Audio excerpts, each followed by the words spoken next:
খান মানেই ঈদ, শাকিব খান মানেই উৎসব। কিন্তু এবার সেই উৎসবের রঙে যেন একটু বিষাদের ছোঁয়া।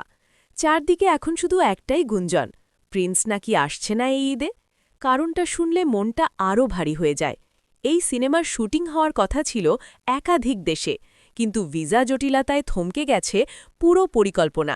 সময়ের সঙ্গে পাল্লা দিয়ে দৌড়াতে গিয়ে যেন আটকে পড়েছে প্রিন্স। এই মুহূর্তে হিসাবটা খুবই কঠিন। ঈদে না আসার সম্ভাবনা প্রায় ৭০%। বাকি যে ৩০% আশা, সেটাও টিকে আছে খুব সূক্ষ্ম একটা সুতোয়। শোনা যাচ্ছে, যদি আগামী ৫ দিনের মধ্যে টিম অন্য কোনো রাষ্ট্রে যেতে না পারে, তাহলে সেই শেষ আশাটুকুও নিশ্চিতভাবে হারিয়ে যাবে। সময় যেন কাউকে অপেক্ষা করার সুযোগ দিচ্ছে না। ভক্তদের মনটা তাই আজ শোকাহত। যে ঈদে নতুন লুকে, নতুন গল্পে শাকিব খানকে দেখার স্বপ্ন ছিল, সেই স্বপ্নটা এখন অনিশ্চয়তার কুয়াশায় ঢাকা। প্রিন্স শুধু একটা সিনেমা না, এটা ছিল ভক্তদের আবেগ, অপেক্ষা আর বিশ্বাসের নাম। এখন প্রশ্ন একটাই, এই ঈদে কি সত্যিই প্রিন্সকে মিস করতে হবে, নাকি শেষ মুহূর্তে কোনো অলৌকিকতায় বদলে যাবে সব হিসেব? তো এই বিষয়ে আপনাদের কি মন্তব্য, অবশ্যই কমেন্ট করে জানিয়ে দেবেন।